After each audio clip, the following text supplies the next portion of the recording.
तो कहानी की शुरुआत में हम यूएसए और रशिया के बीच चल रहे कोल्ड वॉर को देखते हैं, जिसके चलते रशिया की सोवियत यूनियन पेट्रियट नाम की एक सीक्रेट ऑर्गेनाइजेशन चला रही होती है, जिसमें काफी सारे साइंटिस्ट मिलकर डिफरेंट नेशनैलिटीज के लोगों के ऊपर एक्सपेरिमेंट्स करके उन्हें सुपर हीरो बना रहे होते हैं, ताकि वो सुपर हीरोज दुश्मनों से अपनी मातृभूमि की रक्षा कर सकें। हालांकि एक मिस्टीरियस एक्सप्लोजन के कारण उस लैब के साथ साथ उनका एक्सपेरिमेंट भी खत्म हो जाता है। इस हादसे के बाद से किसी को भी सुपर हीरो और उन्हें बनाने वाले साइंटिस्ट के बारे में कुछ पता नहीं होता कि आखिर वो सभी कहां और किधर चले गए। फिर प्रेजेंट टाइम में रशियन आर्मी अपने नए रोबोट्स की टेस्टिंग कर रही होती है। इन रोबोट्स को चलाने के लिए किसी इंसान की जरूरत नहीं थी, क्योंकि ये बहुत ही एडवांस्ड एआई थे। सभी की टेस्टिंग अच्छी होती है, लेकिन अचानक वो रोबोट्स खुलते हैं और अपनी टीम के टैंक्स और हेलीकॉप्टर्स पर हमला शुरू कर देते हैं। इन रोबोट्स के खिलाफ आर्मी कुछ नहीं कर पाती और फिर देखते ही देखते रोबोट्स आर्मी की सभी व्हीकल्स को डिस्ट्रॉय कर देते हैं, जिसके बाद वो सभी जनरल्स और टेक्नीशियंस पर हमला करके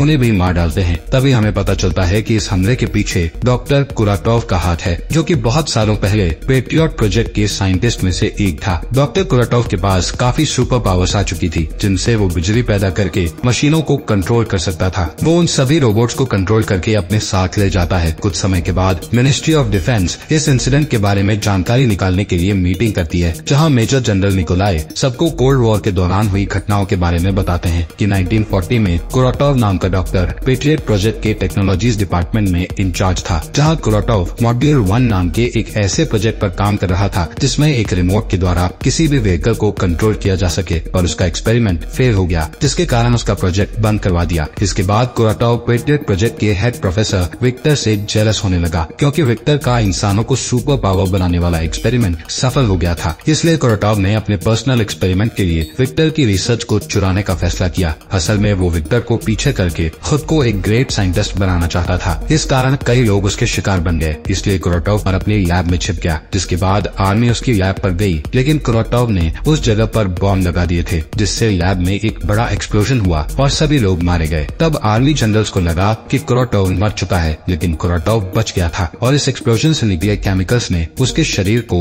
मॉड्यूल 1 एक्सपेरिमेंट में बदल दिया था। इसके बाद निकोलाई कहते हैं कि अब उसे हराने के लिए हमें उसके द्वारा बनाए गए सुपर हीरोज को खोजना होगा। इसी दौरान हम कुराटोव को आर्मी के गोदामों से उनके सभी व्हीकल्स और रिसोर्सेज को चुराते हुए देखते हैं। यहाँ मीटिंग के बाद ministry of defence Patriot organisation को दोबारा ओपन करने का फैसला लेती है, जिसका चार्ज मेजर एलिना को दिया जाता है। एलिना अपनी टीम को ढूंढने का कहती है और इस मिशन का नाम द गार्डियंस रखा जाता है। अब जैसे ही उन्हें सुपर पावर्स की थोड़ी इन्फॉर्मेशन मिलती है, वो उनकी खोज में निकल जाते हैं, जहाँ सबसे पहले वो आर्मेनिया के एक हिडन टेम्पल में लेयर नाम के सुपर हीरो को ढूंढ निकालते हैं, जो कि यहाँ सन्यासी बनकर अपनी पुरानी जिंदगी को भुलाने की कोशिश कर रहा था। एलेना उससे पेट्रियट प्रोजेक्ट के बारे में बात करती है। तब लेयर अपने पावर्स को दिखाते हुए पत्थरों को हवा में उठा लेता है और एलेना से कहता है कि मैं उस प्रोजेक्ट के साथ काम नहीं करना चाहता। लेकिन जब एलेना उसे बताती है कि कुराटोव जिंदा है, तो लेयर उनके प्रोजेक्ट में काम करने के लिए मान जाता है, क्योंकि लेयर को कुराटोव से बदला लेना है। इसके बाद वो ईस्ट कजाकिस्तान के लिए निकल जाते हैं, जहाँ हम खान नाम के दूसरे सुपर हीरो को देखते हैं। जब एजेंट्स हथियारों से भरी गाड़ियों के साथ उनके पास जाते हैं, तब खान अपनी पावर से बहुत तेजी से मूव करता है और सभी को तलवार से मार डालता है। तभी खान लेयर को देखकर रुक जाता है, जहाँ लेयर उसे भी कुराटोव से बदला लेने के लिए अपने साथ आने को कहता है। इसके बाद वो नॉर्दर्न साइबेरिया जाते हैं, जहाँ आर्सूस नाम का तीसरा सुपर हीरो जंगल में रह रहा था। आर्सूस जैसे ही कुछ सोल्जर्स को देखता है, तो वो एक जानवर में बदल जाता है, उन सभी को फेंकने लगता है। तभी इसकी नजर लेयर और खान पर जाती है। आर्सूस भी बदला लेना चाहता है, इसलिए वो भी उनके साथ शामिल हो जाता है। अब वो लास्ट सुपर हीरो को ढूंढने के लिए मॉस्को जाते हैं, जहाँ ज़ीनिया एक फेमस परफॉर्मर बन रही है और वो अपनी पावर्स का यूज पूल में परफॉर्म करने के लिए करती है, क्योंकि ज़ीनिया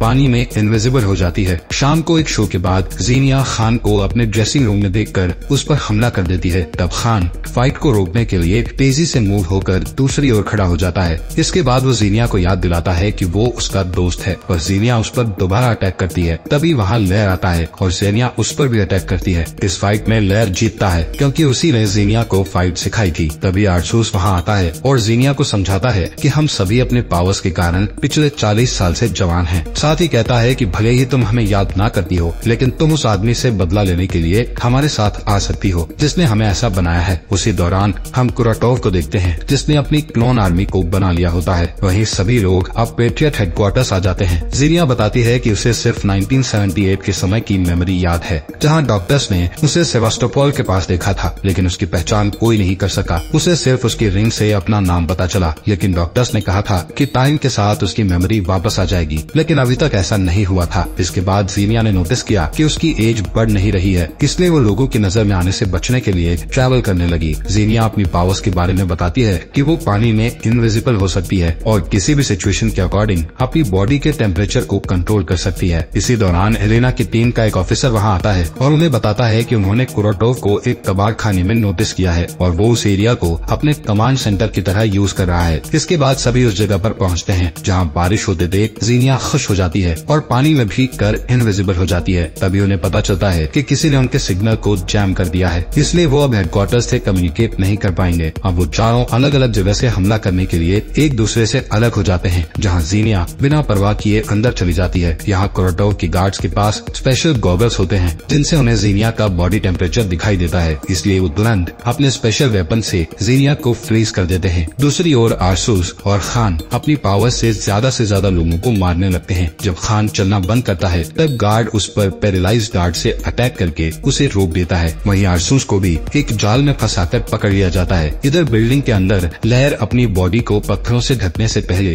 एक छोटा भूकंप लाता है और सभी गार्ड्स को मार देता है। तभी वहाँ कुरोटोव आता है और लहर पर हमला करना शुरू कर देता है, लेकिन कुरोटोव को लहर के अटैक से फर्क नहीं पड़ता है। कुरोटोव लहर पर हावी हो जाता है और उसकी पीठ तोड़कर उसे घायल कर देता है। इसके बाद हम लहर, खान और आरसूस को कुरोटोव की फोर्स फील्ड सेल में बंद देखते हैं, जहाँ कुरोटोव उनसे कहता है कि मैं तुम्हारी सभी पावर्स और खामियों को जानता हूँ, इसलिए मैंने अपने गार्ड्स को इस तरह के हथियार दिए हैं जिनसे वो तुम्हें पकड़ सके। यहाँ कुरोटोव उन लोगों को अपने साथ जुड़ने के लिए कहता है, पर आरसूस उसका साथ देने से साफ मना कर देता है, जिस पर कुरोटोव उन्हें सोचने के लिए 24 घंटे का समय देता है। तभी आरसूस अपने चाकू को कुरोटोव की ओर फेंकता है, लेकिन ये एक फोर्स फील्ड है, इसलिए उसका चाकू वहाँ से बाहर नहीं निकलता। इसके बाद कुरोटोव उन चुराए हुए टैंक्स को इकट्ठा करता है और पूरे शहर पर उनसे अटैक कर देता है। इस अटैक के बाद न्यूज पर बताया जाता है कि आर्मी के सभी टैंक्स को चोरों ने चुरा लिया है, साथ ही उनका स्पेस ट्रांसमीटर भी चुरा लिया गया है। इसके बाद वो बताते हैं कि एक गुमनाम दुश्मन मॉस्को की ओर अपनी आर्मी ले जा रहा है, जिस वजह से शहर के सभी लोग शहर छोड़कर भाग रहे हैं। यहाँ हमें पता चलता है कि कुरोटोव ने जनरल डोलगोव के साथ सौदा किया था कि अगर वो सुपर हीरो को उसके हवाले कर देगा तो वो किसी भी चीज को अपने कंट्रोल में नहीं लेगा, पर कुरोटोव डोलगोव के डील को भूलकर उसे मार डालता है। असल में कुरोटोव अपने मॉड्यूल 2 प्रोजेक्ट को शुरू करने वाला था, जिसमें कुरोटोव उस ट्रांसमीटर को ओस्टेंकिनो टावर और फेडरेशन टावर से जोड़कर रशियन सैटेलाइट को सिग्नल भेजेगा और इस सिग्नल के जाते ही वो सभी सैटेलाइट्स को अपने कंट्रोल में ले लेगा, जिससे धरती पर मौजूद सभी चीजें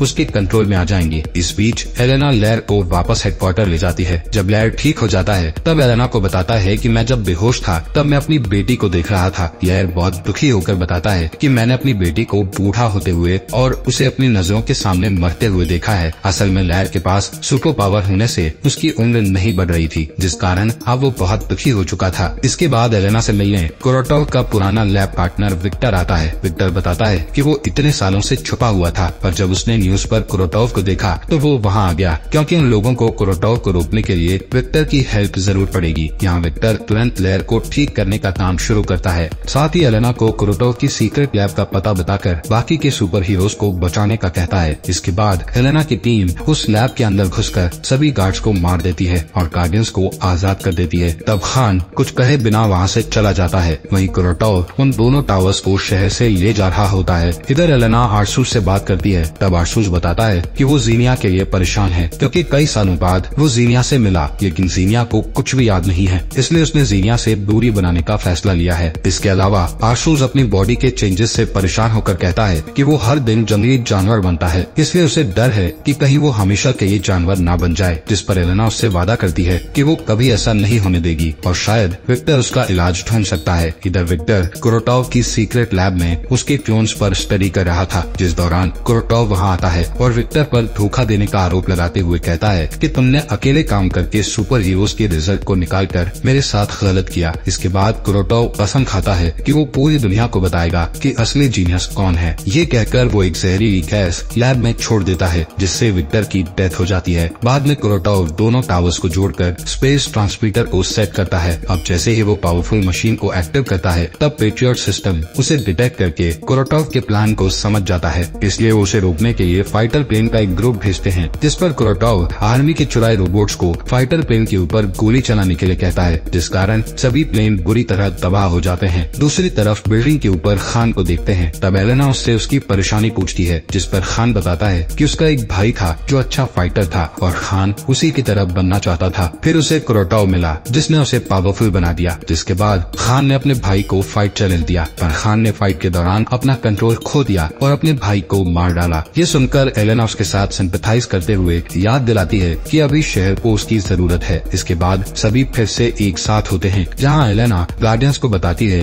कि उन्होंने उनके लिए नए सूट्स और वेपन बनाए हैं। आर्सूस को टारगेटिंग सिस्टम वाली एक तोप मिलती है। ये तोप आर्सूस के नर्वस सिस्टम से जुड़ेगी और जहाँ भी आर्सूस का एग्रेशन फोकस होगा, तोप उसे अपना टारगेट बना लेगी। लेकिन इसके अलावा जब आर्सूस पूरी तरह बीस्ट मोड में बदलेगा, तब तोप फुल्ली ऑटोमेटिक हो जाएगी। वहीं खान का सूट उसे हर तरह के डैमेज से प्रोटेक्ट करेगा। इस सूट में बुलेट्स, ब्लेड्स के साथ साथ हर तरह के इंजेक्शन को रोकने की पावर होती है। अब लेयर के सूट को देखते हैं, जिसकी मदद से लेयर के पास हमेशा पत्थर मौजूद होंगे। साथ ही एक स्पेशल चाबुक देते हैं, जिससे लेयर अपनी इलेक्ट्रोमैग्नेटिक पावर को यूज करके दुश्मन को मार सकता है। वहीं जीनिया को उसका सूट दिखाते हैं, जिसे पहनने के बाद जीनिया कभी भी इनविजिबल हो सकती है। साथ ही वो किसी भी चीज को टच करके उसे भी इनविजिबल कर सकती है। इसके बाद चारों अपने नए हथियारों के साथ प्रैक्टिस करते हैं। स्टार्टिंग में उन्हें प्रॉब्लम्स आती है, लेकिन अच्छी ट्रेनिंग के बाद वो उन्हें कंट्रोल करना सीख जाते हैं। यहाँ कुरोटोव सिग्नल भेजने के लिए टावर्स को चार्ज कर रहा था, इसलिए गार्डियंस टीम के पास उसे रोकने के लिए सिर्फ 1 ही घंटा होता है। टीम टावर की फोर्स फील्ड को डिस्ट्रॉय करने का मिशन बनाती है, जिसके कंप्लीट होने के बाद उन्हें जल्दी से भागना होगा, क्योंकि जल्द ही रॉकेट लॉन्चर्स पूरे मॉस्को को खत्म कर देंगे। इसके बाद लेयर सबवे टनल से कुरोटोव के एरिया में घुस जाता है और बड़ी आसानी से सभी गार्ड्स को मारने लगता है। दूसरी ओर आर्सूस और जीनिया सड़कों पर खड़े पहरेदारों से फाइट करते हैं। जीनिया सभी को इनविजिबल होकर मारती है और आर्सूस बीस्ट मोड में जाकर सबको मार डालता है। इसके बाद जीनिया मॉल में लेयर से मिलने के लिए आर्सूस के ऊपर बैठ कर जाती है।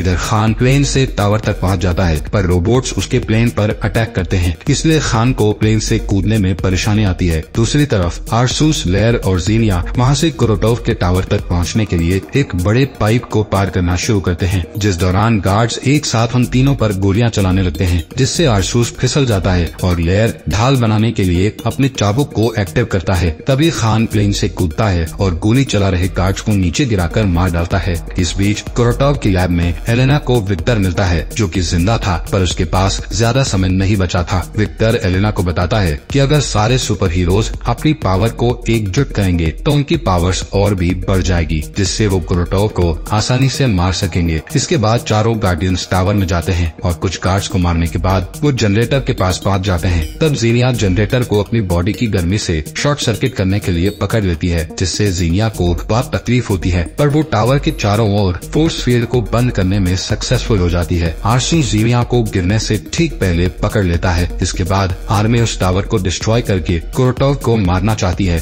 लेकिन एलेना उन्हें इंतजार करने के लिए कहती है, ताकि गार्डियंस को कुरोटोव से बदला लेने का चांस मिल सके। गार्डियंस कुरोटोव से लड़ने उसके पास जाते हैं, जहाँ कुरोटोव अपनी पावर से आर्सूस की तोप और लेयर के चाबुक को आसानी से डिसेबल कर देता है। इसके बाद वो खान को भी पीटता है। तभी जीनिया इनविजिबल होकर उसे चकमा देती है और लेयर को छूकर उसे भी इनविजिबल बना देती है। इस तरह वो दोनों मिलकर चाबुक से कुरोटोव को पकड़ लेते हैं। तब खान उसे ब्लेड से मारने की कोशिश करता है, लेकिन कुरोटोव बहुत स्ट्रॉन्ग था, इसलिए वो खुद को शॉक वेव से फ्री करके तीनों गार्डियंस को पीछे धकेल देता है। तभी आर्सूस बीस्ट मोड में उठकर कुरोटोव पर अटैक करता है, लेकिन कुरोटोव उसे भी मारकर घायल कर देता है। इसी दौरान आर्मी उस जगह को ब्लास्ट करने के लिए मिसाइल्स लॉन्च करने का ऑर्डर देती है। यहाँ खान एक प्लेन को उड़ते देखकर अपनी ग्रैपल लाइन को उससे जोड़ता है और अपने सभी साथियों को लेकर वहाँ से दूर ले जाने लगता है। तभी कुरोटोव उस प्लेन को कंट्रोल कर लेता है, इसलिए खान को लाइन काटनी पड़ती है। इसके बाद सभी एक नदी में गिर जाते हैं। ठीक उसी समय आर्मी मिसाइल लॉन्च करती है, लेकिन वो कुरोटोव तक पहुँच पाती इससे पहले वो उन्हें कंट्रोल करके आसमान में उड़ा देता है। अब कुरोटोव फिर से सैटेलाइट से कांटेक्ट बनाना शुरू करता है। यहाँ एलेना नदी के किनारे गार्डियंस से मिलती है और उन्हें विक्टर की बताई सारी बातें बताती है, इसलिए गार्डियंस जोखिम लेने का फैसला करते हैं और अपनी सारी पावर्स लेयर पर कंसंट्रेट करते हैं, जिससे एक एनर्जी बनती है और टावर को डिस्ट्रॉय कर देती है, जिससे कुरोटोव की डेथ हो जाती है। इसके बाद हम न्यूज देखते हैं, जिसमें बताया जाता है कि शहर को अनजान ताकत से बचा लिया गया है। असल में अभी भी किसी को गार्डियंस के बारे में नहीं बताया गया था। सभी का मानना था कि आर्म्ड फोर्सेज ने शहर को बचाया है। एलेना गार्डियंस को उनकी हेल्प करने के लिए थैंक्स बोलती है। अब जीनिया की मेमोरी भी वापस आ चुकी थी और वो फिर से आर्सूस के साथ अच्छी लाइफ शुरू करना चाहती थी। सभी गार्डियंस वादा करते हैं कि अगर फिर से कोई बड़ी मुसीबत आती है तो वो वापस आएंगे। उनके जाने से पहले